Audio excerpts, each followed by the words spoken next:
Digugat penggunanya, pihak platform TikTok tidak hadir dalam sidang perdana di Pengadilan Negeri Bekasi pada Selasa 27 September.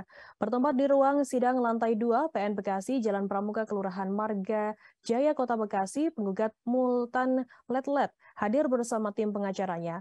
Selain pihak penggugat hadir dalam sidang perdana, turut tergugat yakni Kementerian Komunikasi dan Informatika yang diwakili Biro Hukum.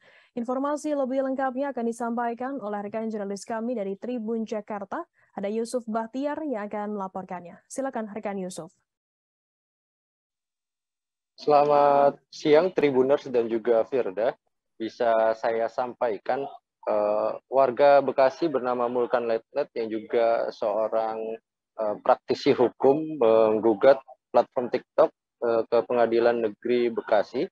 Adapun gugatan ini sudah diajukan Mulkan Letlet sejak Mei 2022 lalu dan pada Selasa tanggal 27 September 2022 kemarin sidang perdana gugatan terhadap TikTok ini digelar di PN Bekasi, bertempat di ruang sidang lantai 2. Mulkan Letlet dan juga tim kuasa hukumnya hadir dan juga turut tergugat ke Kementerian Kominfo melalui Biro Hukumnya turut hadir dalam persidangan perdana.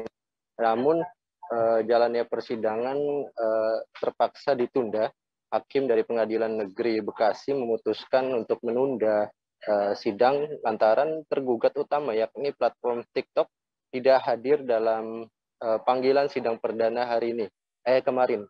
Adapun hakim dari Pengadilan Negeri Bekasi memutuskan sidang ditunda 3 bulan ke depan, tepatnya pada 27 Desember 2022 mendatang.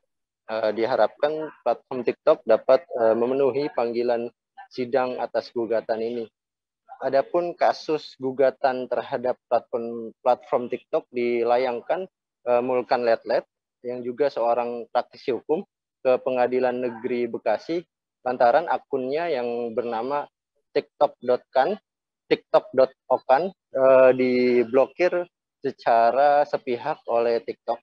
Melalui pengetahuannya di bidang hukum, Mulkan Letlet lantas melaporkan ataupun menggugat TikTok atas tindakan yang dilakukan.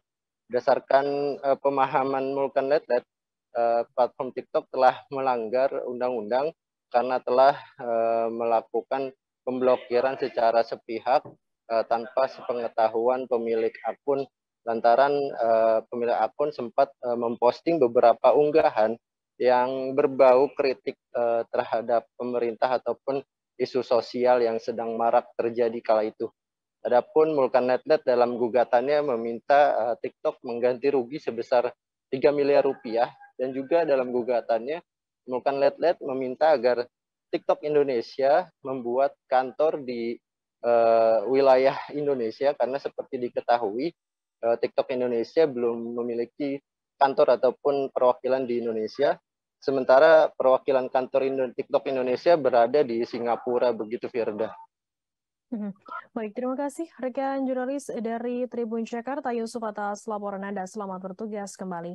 Akan kami tampilkan Tribuners wawancara dari tim advokat Mulkan Letlet di PN Bekasi dan berikut liputannya untuk Anda. Harus sepanjang adanya permintaan dan berdasarkan penetapan pengadilan. Nah, dalam hal ini contoh kasus yang saat ini kami lakukan itu belum ada sama sekali. Kurang kencang suaranya, Bang.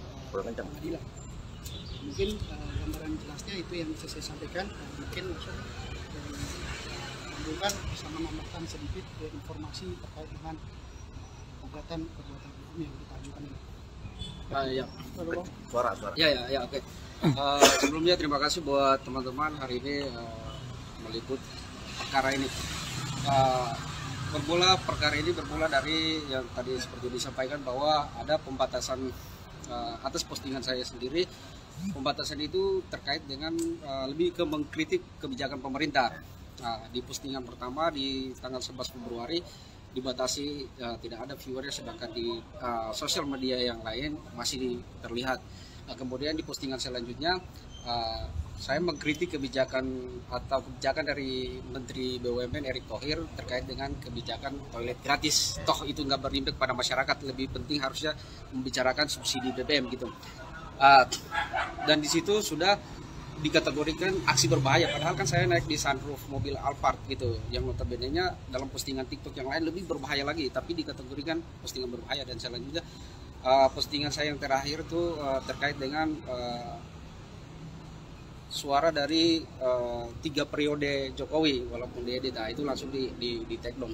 Nah, seperti tadi dijelaskan bahwa di pasal undang-undang ITE itu kan sebenarnya udah jelas ketika TikTok atau media sosial yang lain menghapus atau men-take down sesuatu akun pada platformnya, harus ada penetapan pengadilan gitu. Itu bukan saya ngomong, tapi itu jelas dalam undang-undang pasal 26 ITE itu menyampaikan seperti itu. Tapi nyatanya TikTok selama ini langsung aja gitu melakukan penghapusan atau memblokir dan lain-lain. Bahkan bukan hanya TikTok sih, saya lihat ada beberapa teman saya yang notabene dia juga penyanyi rapper, beberapa juga dihapus saja begitu, TikTok maupun platform yang lain seperti YouTube dan lain-lain. Nah, hal ini kenapa saya tertarik untuk mengajukan gugatan, karena ini akses keadilan gitu. Bayangkan kalau orang seperti teman saya yang rapper itu subscribernya udah ribuan, tapi tiba-tiba di take down. Terima kasih sudah nonton. Jangan lupa like, subscribe, dan share ya.